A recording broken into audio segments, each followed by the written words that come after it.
Volodymyr Zelensky ya Ukraine na fundi mampinga marusi na mbeba ya bitumba na konyokola kape koboma bato mingi na Kiev epai mampinga maye malongwe.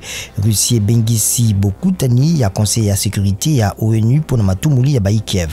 Bato motoba basusu bakufi na boko isami engunduka lobi na lubudi boyofe na lwalaba koleka bato ntuku sambo na ndambo bakufaki kaka na esika yango na boko isami engunduka mosusu le 13 mars eleki. Mokeli mibeko ya ekolo Congo Démocratique Ngoi Kasanji abengisi ministre ya Masano Serge Konde koyanola na Assemblée nationale na ntina ya bolongo ya Léopard na nzela ya Mondial Qatar 2022 alingi ya iba tina ya bozangi bobongisi makambo malamu. Tepe Mazembe silsi ya mbona groupe C ya coupe ya confédération ya CAF na bilembo zomi na moko elongaki lobi Al Masry ya Egypte na mingete mibale na libungu Tulu na stade ya Kamalondo na Lubumbashi.